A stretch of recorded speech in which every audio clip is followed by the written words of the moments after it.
윤세영은 최명지에 대한 진실을 어떻게 받아들여야 할지 고민이었습니다. 윤세영은 고민 끝에 본인이 어떤 삶을 살아왔는지를 살펴보면 답을 찾을 수 있을 것이라는 생각을 했습니다. 최명지는 그동안 윤세영이 나쁜 짓을 할 때마다 그녀를 혼내기는커녕 감싸고 안아주었습니다. 그 결과로 윤세영의 인성은 비뚤어졌고 지금까지 남에게 피해만 주는 사람으로 성장해온 것이었습니다. 윤세영은 그런 나쁜 인성을 보유하며 이제는 본인이 살기 위해 최명지를 배신하는 계획까지 생각합니다. 그렇게 최명지와 윤세영은 서로의 사이에 조금씩 틈이 생기기 시작합니다. 시간이 흐르고 결국 두 사람의 연락은 단절되었죠. 윤세영은 이제 세상에 홀로 남겨진 듯한 기분이었습니다. 구지석이 멀리서 그런 윤세영을 안쓰럽게 바라보았지만 감정의 흔들림을 애써 감추며 고개를 돌렸습니다. 그는 윤세영을 안아주고 위로하고 싶은 마음이 들었지만 지금 그 선택이 어떤 대가를 불러올지 너무 잘 알고 있었기 때문입니다. 그의 가족들이 윤세영을 용서하지 않을 것이고 자신도 그녀를 받아들이는 순간 모든 것을 잃게 된다는 사실이 분명했기 때문이었습니다. 윤세영은 그날 밤 조용히 구지석에게 전화를 걸었습니다. 목소리는 평소와 달리 떨렸고 힘이 없었습니다. 나 정말 너무 힘들어. 잠깐만이라도 얼굴 볼 수 있을까?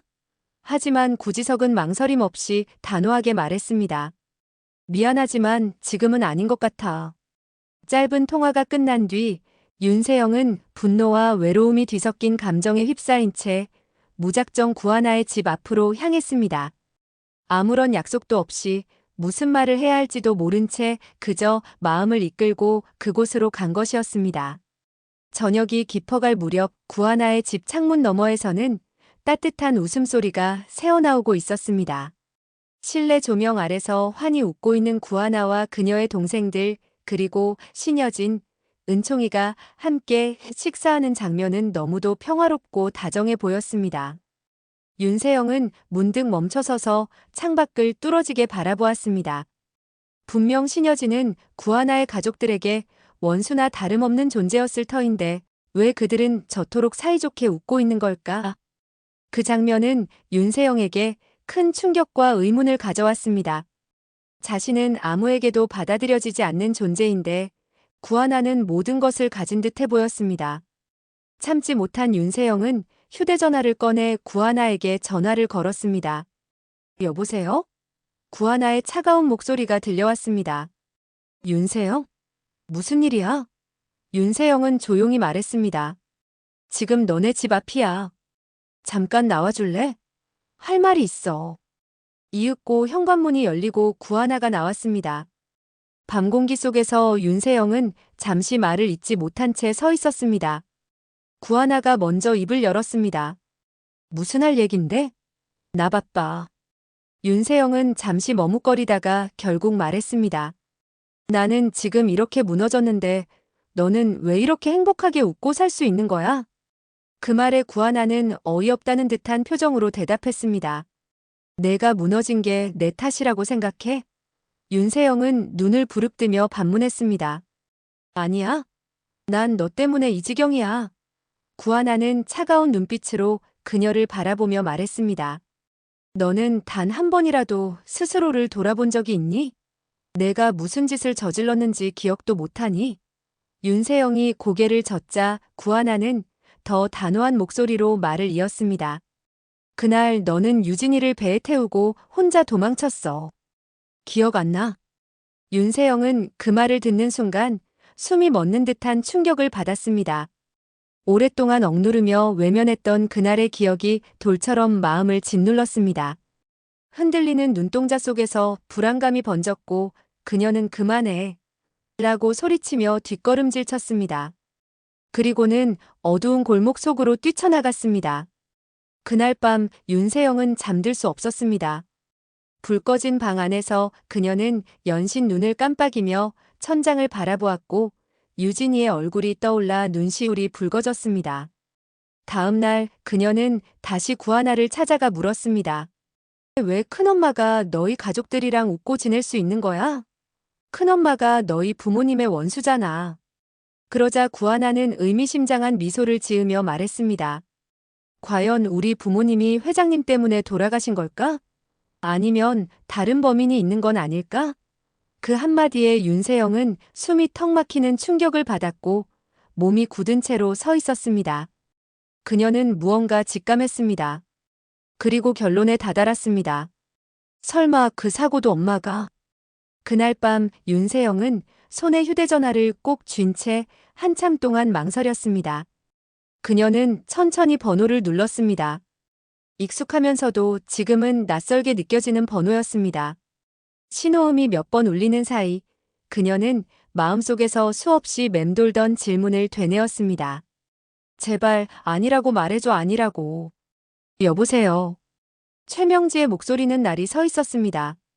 냉담하고 여유 없는 목소리였습니다. 무슨 일이야?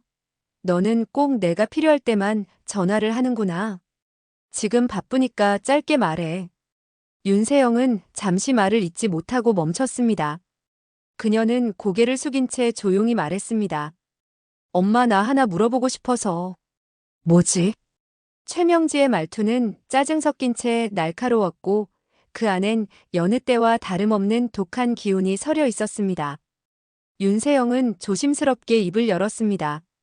구하나 부모님 그 교통사고 혹시 엄마가 관련돼 있는 거야? 그 순간 전화기 너머로 아무런 소리도 들리지 않았습니다. 짧은 침묵. 하지만 윤세영에게는 그 정적이 무엇보다 확실한 대답처럼 들렸습니다. 그녀는 입술을 꾹 깨물고 다시 물었습니다. 정말 엄마가 그랬어? 최명진은 한 박자 늦게 숨을 들이켰고 떨리는 목소리로 말했습니다. 왜 그런 걸 물어보는 거니? 윤세영은 그 질문에 담긴 회피의 기운을 단박에 느꼈습니다. 그녀는 감정이 북받쳐 올라왔지만 억누르듯 말했습니다. 그냥 사실이냐고 물은 거야. 대답만 해줘. 엄마가 그 사고를 만든 거야? 세영아 아무리 그래도 엄마가 그런 끔찍한 짓을 했겠니? 정말 아니야. 내가 들은 건 다 오해야. 신여진과 구하나가 날 모함하려고 꾸며낸 말일 뿐이야. 널 내 편에서 떼어놓으려고 날 나쁜 사람으로 만들고 있어. 최명지의 목소리는 다급하고 초조했습니다. 말끝이 점점 더 가늘어졌고 목소리 속엔 위기의식을 감추지 못하고 있었습니다. 그러나 윤세영은 흔들리지 않았습니다. 그녀는 조용히 그러나 단호한 목소리로 말했습니다. 엄마가 자수해. 그래야 우리 둘 다 조금이라도 덜 죄책감 안고 살 수 있어. 자수? 지금 무슨 말 하는 거야? 최명지의 목소리는 격앙되기 시작했습니다. 화가 난 듯 말이 거칠어졌습니다. 나는 아무 잘못도 하지 않았어. 널 위해서, 우리를 위해서 그렇게 한 거야. 그게 왜 죄가 돼? 윤세영은 고개를 저으며 눈을 감았습니다. 그녀의 눈가엔 뜨거운 눈물이 고여 있었습니다. 그럼 엄마는 앞으로도 아무렇지 않게 살아갈 수 있겠다는 거야? 그래. 당연하지. 그 일은 그냥 과거일 뿐이야. 윤세영은 그 순간 더는 말이 통하지 않는다는 걸 깨달았습니다. 그녀는 마지막으로 말했습니다. 엄마가 자수하지 않으면 내가 경찰서에 가서 전부 말할게. 그리고 윤세영은 전화를 끊었습니다. 화면이 꺼진 휴대전화를 조용히 내려놓고 그녀는 깊은 숨을 내쉬었습니다. 이제 그녀는 선택해야 했습니다. 죄의 사슬에 계속 묶여 살 것인가 아니면 그 사슬을 끊고 스스로 정리할 것인가. 그녀는 조용히 일어났습니다. 옷을 걸치고 택시를 불렀습니다. 그러나 그녀의 결심을 알고 있던 최명진은 이미 뒤를 쫓고 있었습니다. 윤세영은 차가운 저녁 공기를 가르며 천천히 길을 걸었습니다. 걸음을 옮길수록 마음은 무거워졌고 그녀의 눈앞에는 자수라는 단어가 거대한 절벽처럼 솟아오르고 있었습니다. 자신이 살아온 모든 순간들이 머릿속에서 파노라마처럼 펼쳐졌고 수없이 외면해왔던 죄의 그림자들이 하나둘 그녀를 향해 손을 뻗는 듯 했습니다. 이제 끝내야 해. 윤세영은 자신에게 조용히 되뇌었습니다. 그녀는 큰 도로에 나와 택시를 세웠습니다. 택시기사는 그녀의 얼굴을 보고 놀란 듯 조용히 인사한 뒤 아무 말 없이 차를 출발시켰습니다. 한편 최명진은 허겁지겁 자신의 차에 올라탔습니다. 윤세영의 말투, 끊긴 전화, 모든 것이 불길했습니다. 그녀는 직감적으로 알 수 있었습니다. 윤세영이 정말 자수를 하러 간다는 것을. 그녀는 거친 숨을 몰아쉬며 핸들을 움켜쥐었습니다. 안 돼, 세영아, 그 입 열면 우리 둘 다 끝이야. 최명진은 이를 악물며 차를 급히 몰았습니다. 그렇게 두 차는 같은 방향을 향해 질주하고 있었습니다. 하나는 죄를 씻기 위해, 다른 하나는 죄를 덮기 위해. 윤세영이 탄 택시는 신호등 앞에서 속도를 줄이며 서행하고 있었습니다. 운전기사는 사이드미러를 힐끔 보더니 뒷차가 무언가 이상하게 빠르게 다가오고 있음을 눈치챘습니다. 뭐지? 그는 순간 긴장하며 브레이크에 힘을 주었습니다.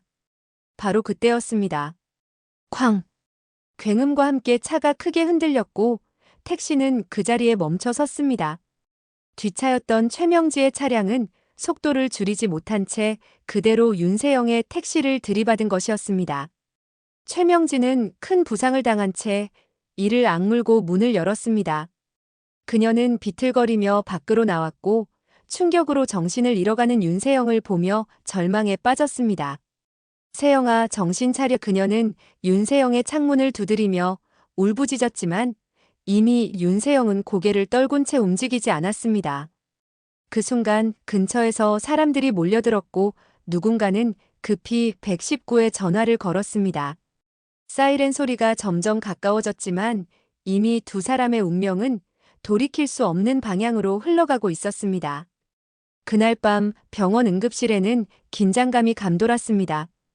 응급처치에도 불구하고 결국 두 사람은 같은 날, 같은 시간, 같은 병원에서 숨을 거두었습니다.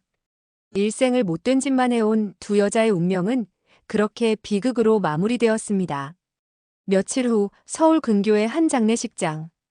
검은 옷을 입은 사람들 사이로 하얀 국화꽃이 수북히 놓여 있었고 영정 사진 속 두 여인의 얼굴은 여느 때보다 고요하고도 쓸쓸했습니다. 장례식은 조용하게 치러졌고 사람들은 서로 눈을 마주치지 못한 채 무거운 발걸음으로 장례식장을 떠났습니다.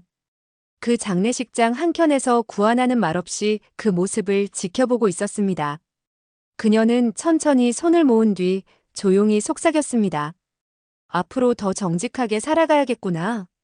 명작 드라마 신데렐라 게임의 훌륭한 결말을 기대하신다면 구독과 좋아요를 부탁드립니다. 소중한 시간 내주셔서 고맙습니다.